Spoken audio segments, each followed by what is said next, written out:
Okay, now this is the part where people usually get scared. Formulas everywhere. But I want to understand properly, not just remember. Tell me one thing first. What is the real meaning of time value of money? Why is 1 rupee today more valuable than 1 rupee tomorrow? Very important starting point.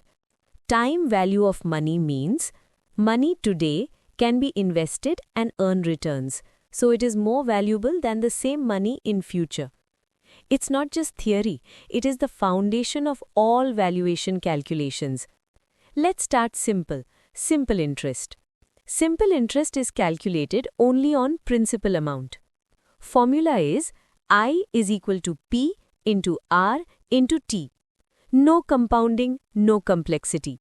So interest does not grow on interest? Exactly, linear growth. Now, this is where things change, right? Yes, here comes real power. Formula is FV is equal to PV into 1 plus R raised to N. Interest is earned on principal plus previous interest. This creates exponential growth. So money grows faster over time. Exactly. This is why long-term investments are powerful. Now, reverse concept. Present value? Yes, opposite of future value. Formula is PV is equal to FV upon 1 plus R raised to N. It answers what is future money worth today?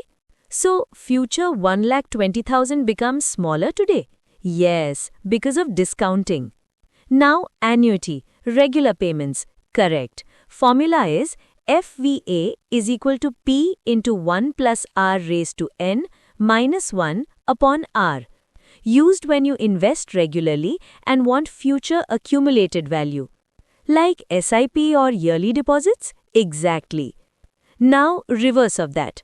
Yes, formula is PV is equal to P into 1 minus 1 plus R raised to minus N upon R, used to calculate current value of future income stream.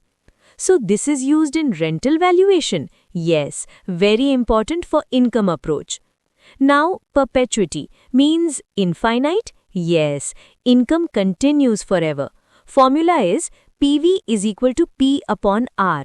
Simple but powerful. So no time period? Exactly, infinite duration. And growing perpetuity? Income grows every year. Formula is PV is equal to P upon R minus G, where R is discount rate and G is growth rate. Important condition, R must be greater than G. Otherwise value becomes unrealistic? Exactly. So, if I connect everything, interest means growth of money, discounting means reduction of future value, annuity means repeated cash flows, perpetuity means long-term income. Perfect understanding. Valuation is nothing but conversion of future benefits into present value. If you master TVM, you can value property, business, investments. So these formulas are not difficult. They are tools to understand value over time. Exactly. Don't memorize formulas, understand their logic, because in valuation, time plus money is equal to value.